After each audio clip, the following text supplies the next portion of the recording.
I was 71 years old when I finally opened the letter my father had left behind. For 35 years, it sat untouched in the bottom drawer of my dresser, wrapped inside an old blue handkerchief that had once belonged to my mother. I had moved twice, retired from a job I loved, buried my wife, and watched my children raise families of their own. Yet through all those years, I never broke the seal. Not because I forgot. Because I couldn't forgive the man who wrote it. My father, Walter Bennett, was respected by everyone in our small Ohio town. Folks called him dependable, honest, hardworking. But to me, he was something else. Distant. Cold. A stranger who happened to share my last name. As a boy, I spent years trying to earn his approval. I brought home good grades. I played baseball. I stayed out of trouble. But nothing seemed to matter. I remember one summer afternoon when I was 12. I hit the winning run in the Little League Championship. Every kid had someone cheering in the stands. My mother was there. My father wasn't. Mom told me he couldn't leave work. But later, I overheard our neighbor mention seeing him drinking coffee at Miller's Diner around the same time. That day, something changed inside me. Not because he missed a baseball game. Because I stopped believing he'd ever show up for me. By the time I graduated high school in 1973, my father and I barely spoke. I wanted to become a history teacher. Dad wanted me working beside him at the machine shop. One evening, we argued in the kitchen while my mother stood quietly by the sink. "You can't spend your life chasing dreams," he said. "And you can't spend yours deciding everybody else's," I answered. Mom tried to calm us down, but the damage had already been done. 2 weeks later, I packed my car and left for Cincinnati.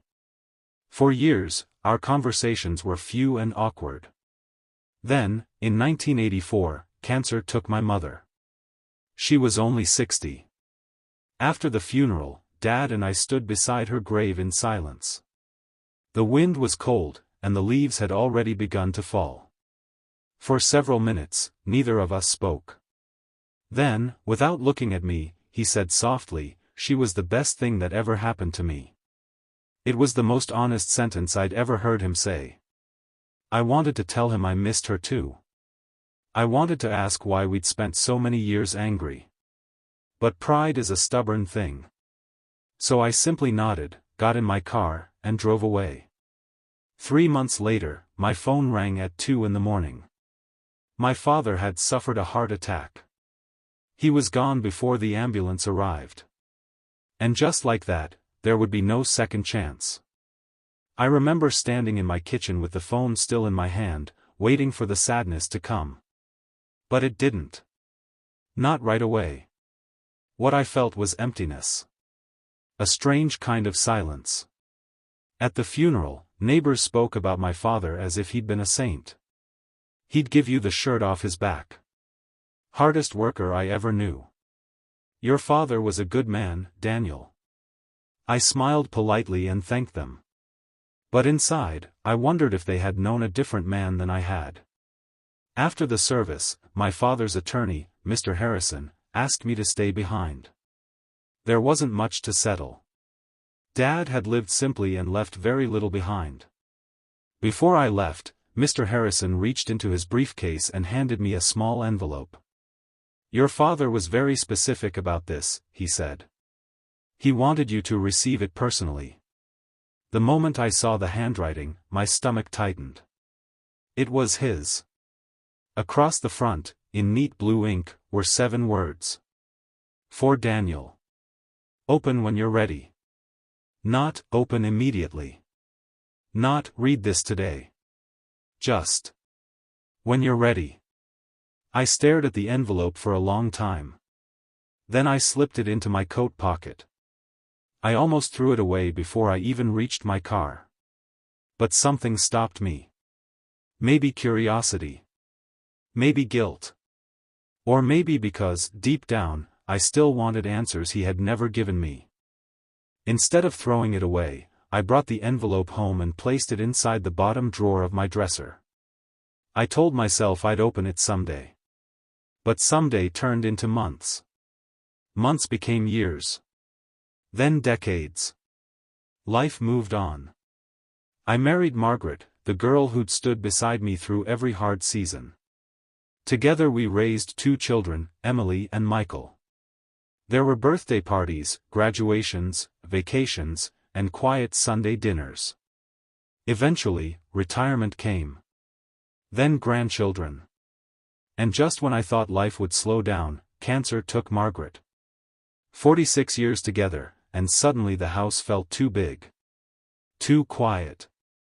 For 3 years, I lived alone. My children called often, but they had lives of their own. Most evenings, I sat in my recliner with a cup of coffee and memories for company.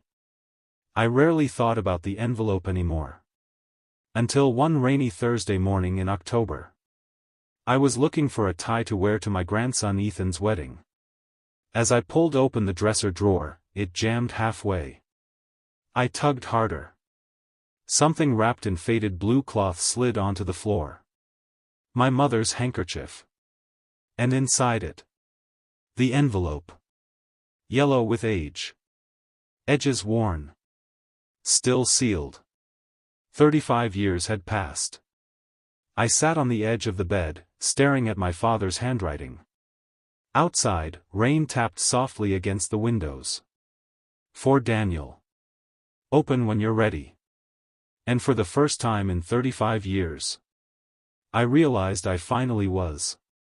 My hands trembled as I reached for the letter opener on my nightstand.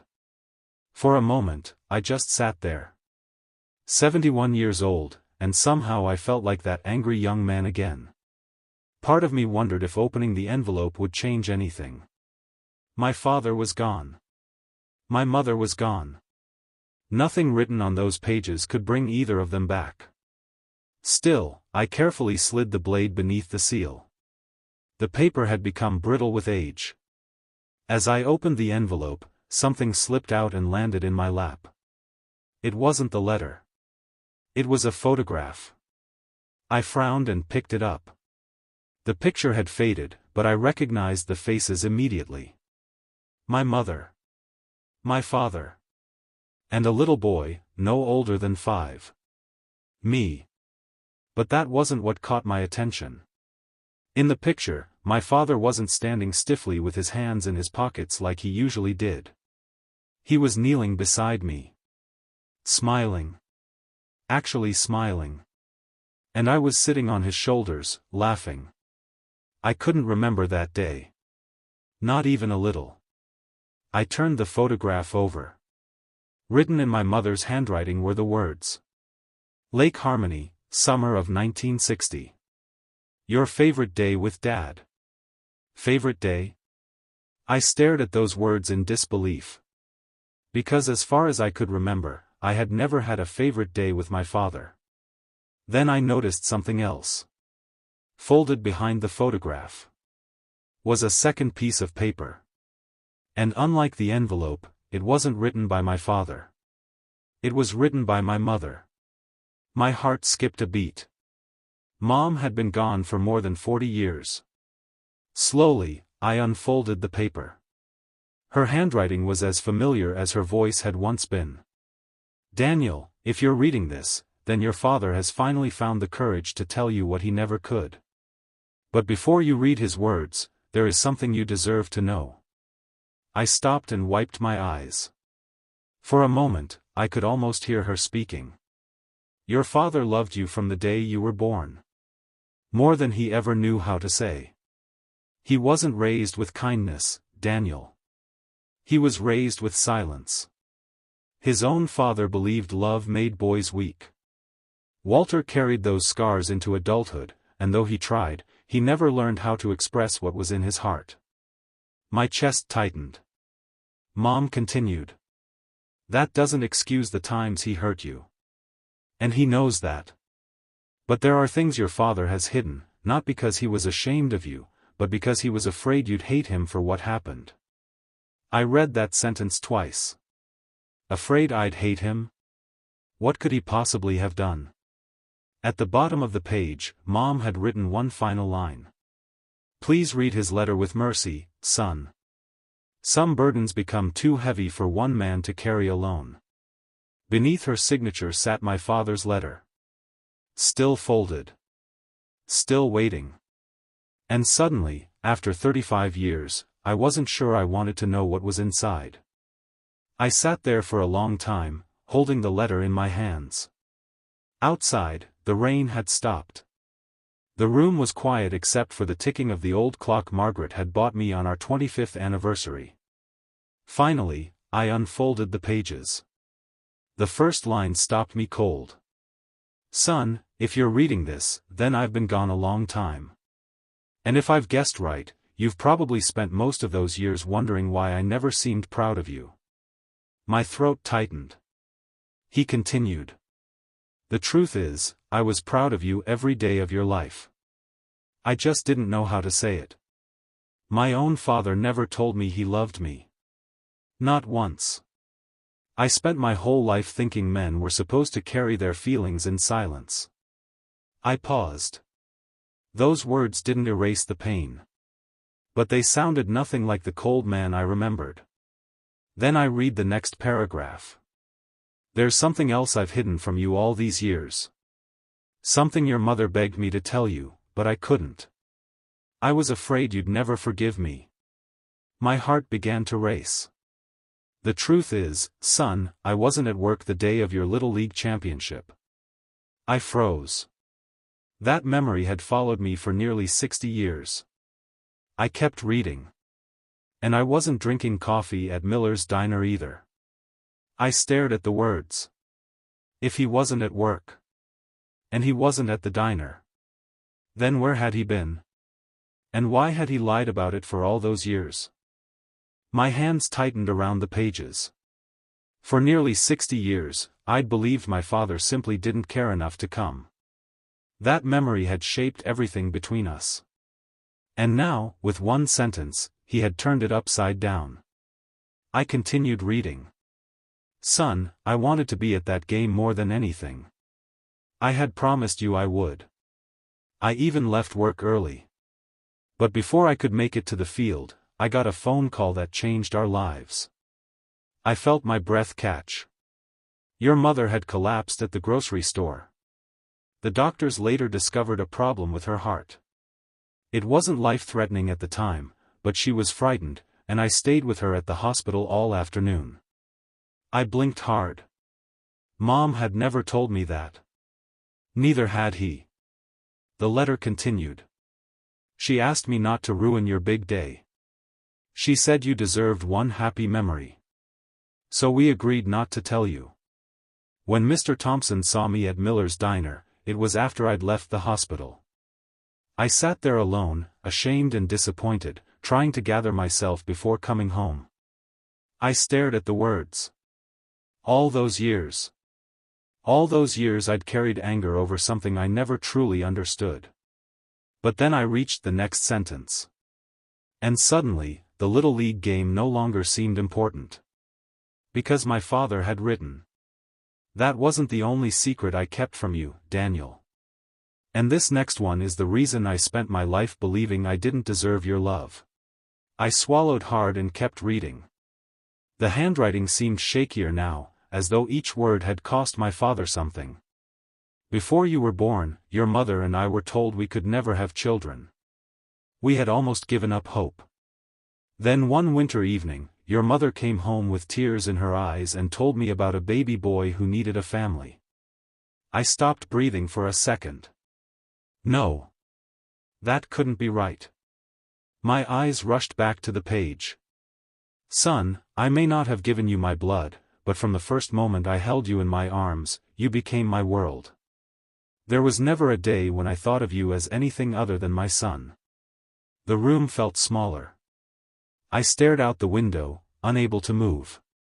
Adopted? After 71 years? I had lived my entire life believing one story. And now, with a few sentences, everything had changed. My father continued. Your mother wanted to tell you when you were older. I agreed. But every year that passed, it became harder. And I became more afraid. Not afraid you'd stop loving me. Afraid you'd realize I wasn't worthy of being called your father. Tears blurred the words. Worthy? The man who taught me to ride a bicycle. Who worked 6 days a week. Who fixed my first car. Who buried my mother and stood alone for years afterward. He thought he wasn't worthy. Then I reached the last line on the page. And my heart nearly stopped. There is one more thing you need to know. Someone has been looking for you. I read that sentence 3 times. Someone has been looking for you. My heart pounded. Looking for me? Who? And why would my father wait until after his death to tell me? With trembling hands, I turned the page. Her name is Eleanor Hayes. She was 19 years old when she gave birth to you. She loved you, Daniel. Never doubt that. But life was cruel to her, and she believed another family could give you what she couldn't. I sat back in stunned silence. A mother. A woman whose face I'd never seen. Whose voice I'd never heard. And according to my father, she'd spent years trying to find me. Your mother and I promised Eleanor that if she ever came searching, we'd tell you the truth. But she disappeared shortly afterward, and we lost contact. 30 years later, I received a letter from her. A letter. My father had received a letter. She was living in Maine by then. She never married and had no other children. She asked about you but made me promise not to disturb your life. She said if you were happy, that was enough for her. I wiped my eyes. My entire life, I'd thought I had been unwanted. But according to this letter, a woman I'd never met had carried me in her heart for decades. Then I saw the next sentence. And suddenly, my hands began to shake. Inside this envelope is another address. If you're reading this, and if it's not too late, perhaps you'll find her. For a long moment, I couldn't move. My eyes stayed fixed on that sentence. Perhaps you'll find her. Find her? After all these years? I looked back inside the envelope and, tucked behind the last page, found a smaller folded note. On it was a name and an address. Eleanor Hayes. Bar Harbor, Maine. Beneath it, in my father's handwriting, were 6 words. She never stopped loving you. I broke down. Not because I was angry. Not because I felt betrayed. But because for 71 years, I had believed I was unwanted. And now, in the span of an afternoon, I had learned that I had been loved by 3 people. My mother. My father. And a woman I'd never met. The next day, I called my daughter Emily. She answered on the second ring. Dad? Everything okay? I tried to speak, but my voice cracked. Emily, I whispered, I think I just found out I was adopted. There was silence. Then she said softly, Dad, where are you? At home. I'm coming over. 2 hours later, she sat beside me on the couch while I showed her the letters. By the time she finished reading, tears were streaming down her face. Dad, she said quietly, you have to go. Go where? Maine. I looked at her in disbelief. What if she's gone? Emily squeezed my hand. And what if she isn't? That night, I barely slept. I kept staring at the address on the note, wondering how many times Eleanor Hayes had written my name over the years. Had she celebrated my birthdays in silence? Had she wondered if I was happy? Had she imagined what kind of man I'd become?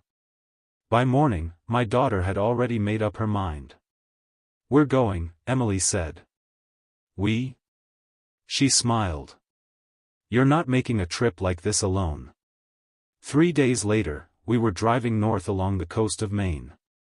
Neither of us talked much. I spent most of the trip looking out the window, holding my father's letter in my lap. By late afternoon, we reached Bar Harbor. The address led us to a small white house with blue shutters and a garden filled with roses. My heart sank. A young couple was unloading groceries from their car. I stepped out and asked, "Excuse me, did Eleanor Hayes live here?" The woman nodded sadly. "She did." My stomach dropped. "Did?" "She passed away 2 years ago." I felt the air leave my lungs. 2 years. I was 2 years too late. "I'm sorry," the woman said gently. "She was my grandmother." I looked at her in surprise. "Your grandmother?" She smiled softly. "Yes. And before she died, she made us promise that if a man named Daniel Bennett ever showed up, we'd give him something." Then she disappeared into the house. And moments later, she returned carrying a worn wooden box. On the lid, written in faded ink, were 3 words. "For my son." My hands shook as I lifted the wooden box. For my son. Not for Daniel. Not for whoever finds this. For my son. I couldn't speak. Neither could Emily. The young woman smiled through tears. "My grandmother talked about you all the time," she said softly. "She never stopped hoping you'd come." I swallowed hard. She had other family?" The woman nodded. "I'm Sarah. I'm your niece." I stared at her. "Niece?" She smiled. "My father was Eleanor's younger brother. After she passed, he asked me to take care of the box. He died last year." I sat down heavily on a bench near the garden. Sarah sat beside me. "She had pictures of you everywhere," she said. "A baby photo. A school picture. Even newspaper clippings your adoptive father sent her over the years." I blinked in surprise. "My father?" Sarah nodded. "He wrote to her." I felt my chest tighten. All those years. Walter had kept in touch. Not because he wanted to hide me, but because he had made a promise. Sarah smiled. "Grandma always said you had 2 fathers." Then she looked at the box. "She wanted you to have this." Slowly, I opened it. Inside were birthday cards, Christmas cards, photographs, and dozens of letters. One for every year of my life. 71 letters. Unopened. Waiting for me. And resting on top of them all was an envelope with words that brought tears to my eyes. "Open this one first, Danny." I carefully picked up the envelope. The handwriting was different from my father's. Gentler. Almost delicate. Across the front were the words. "Open this one first, Danny." Danny. No one had called me that since my mother passed away. With trembling fingers, I unfolded the letter. "My sweet boy, if you're reading this, then God has answered the prayer I've carried in my heart for more than 70 years. Tears filled my eyes. First, I need you to know something. I never abandoned you. I loved you before I ever held you, and I loved you every day after I let you go." I stopped and wiped my face. Emily quietly squeezed my shoulder. The letter continued. "I was 19 and scared. Your father had died before you were born, and I had no family who could help me. When I met Walter and Helen Bennett, I saw 2 people who could give you the life I couldn't. Letting you go broke my heart, but loving you meant putting your needs before my own." My chest tightened. Helen. Mom. She had chosen me. And so had Walter. Then I read the next lines. "Walter kept his promise. Every year, he wrote to me. He told me about your first bicycle, your graduation, your wedding to Margaret, and the day your daughter Emily was born. Through his letters, I watched you grow into a good man." I lowered the page and began to cry. The man I'd spent half my life resenting had quietly made sure a mother's heart never stopped knowing her son. And there was still more to read. I took a deep breath and continued. Danny, there is one thing I prayed you would never do. I prayed you would never spend your life wondering whether you were loved. My eyes blurred again. Because you were loved from the very beginning. By me. By Helen. And by Walter, who never once wrote the words adopted son. To him, you were simply his son. I closed my eyes. How many years had I wasted believing that man didn't care? How many memories had I viewed through the lens of hurt? The letter continued. Walter once wrote me that he struggled to tell you how proud he was. He said his own father had left him with silence, and sometimes silence becomes a language people don't know how to escape. I thought about the Little League game. The arguments. The years we spent apart. And suddenly, I saw a lonely man instead of a cold one. Then I reached the final paragraph. By the time you read this, I will likely be gone. But I have one last wish. Don't let old pain steal the years you still have. Love your children. Hold your grandchildren. Forgive when you can. And when you think of me, smile. Because somewhere, somehow, I finally got to tell my son that I never stopped loving him. I held the letter against my chest. And for the first time in 71 years, I felt whole. But as I looked into the box again, I realized something extraordinary. There were 70 more letters. One for every birthday I had ever lived. And I suddenly knew how I wanted to spend the rest of my life. That evening, Emily and I stayed at a small inn overlooking the water. Neither of us said much during dinner. We didn't have to. Some moments are too sacred for words. Back in my room, I placed the wooden box on the bed and carefully opened the letter marked Age 10. Inside was a birthday card with balloons drawn by hand. And beneath it, a note. Happy birthday, Danny. I wonder if you're playing baseball this year. I hope someone cheers loudly for you. If I can't be there, I hope you know I'm cheering in my heart. I had to stop reading. I covered my face and cried. Not because I was sad. Because I suddenly understood something. I had never been forgotten. All those years, while I celebrated birthdays, blew out candles, and grew older. Someone had been thinking about me. Praying for me. Loving me. The next morning, Emily found me sitting by the window with a letter in my hands. She smiled. Couldn't sleep? I laughed softly. No. Then I looked at her and said something I should have said years earlier. Emily, have I ever told you how proud I am of you? She froze. And then tears filled her eyes. You've shown me, Dad. I shook my head. Maybe. But some things deserve to be said. And at that moment, I realized something my father had never learned until it was too late. Love shouldn't live in silence. The drive back felt different. Maine's coastline blurred past the window, but I wasn't really looking at the scenery anymore. I kept thinking about the box. 71 years of letters. 71 years of someone refusing to let me feel unloved. Back home, I didn't put the box away. I placed it in my living room. Not hidden. Not stored. Visible. That same evening, my grandson Ethan came over. He noticed it immediately. What's that? He asked, pointing at the wooden box. I hesitated. Then I said, it's your grandfather's history, the part one never knew. He sat beside me as I opened another letter. This one was marked Age 16. Inside was a small photograph of a teenage boy I didn't recognize at first. Then I realized, it was me. Standing awkwardly in a school jacket.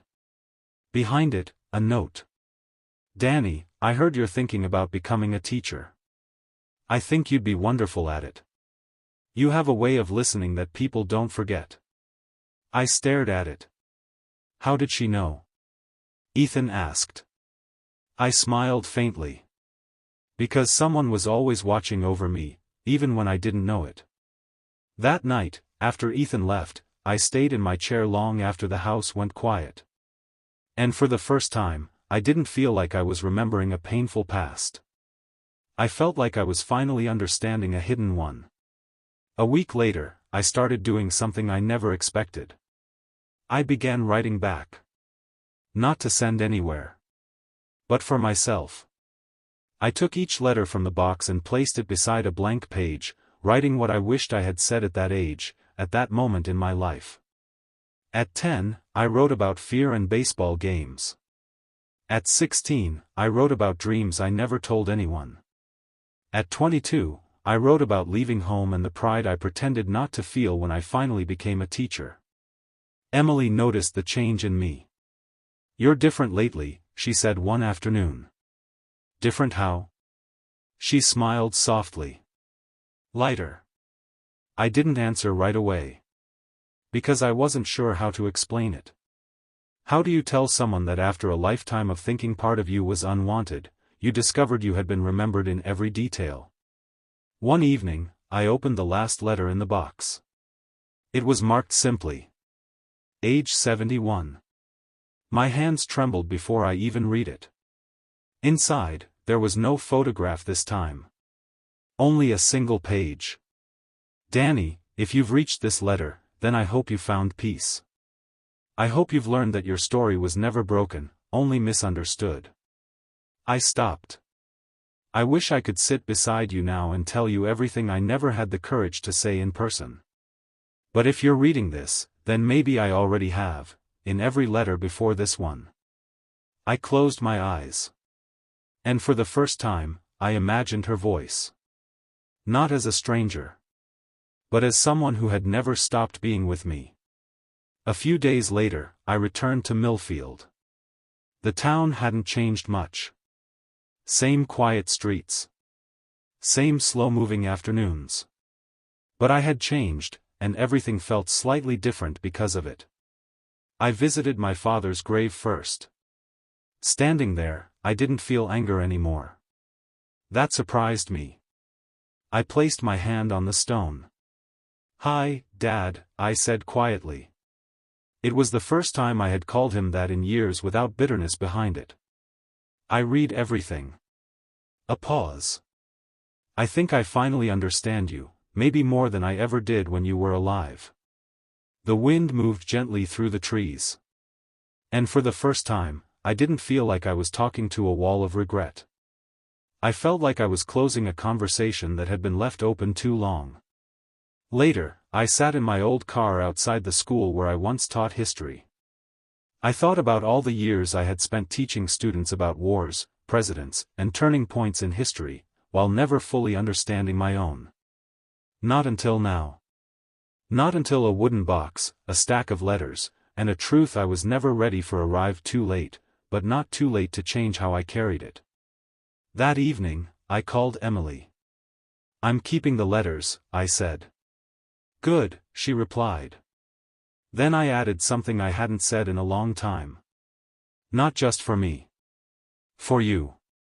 For Ethan. For whoever comes next." Because I realized something simple. Pain doesn't disappear when the truth arrives late. But it stops owning you. On a quiet Sunday morning, I opened the last page I had written, my reply to the woman I had never met but had carried me all my life. I placed it inside the wooden box. Not as a return. But as completion. Then I sat by the window with a cup of coffee and watched the world move slowly outside. No dramatic moment came. No sudden revelation. Just peace. The kind that doesn't arrive loudly.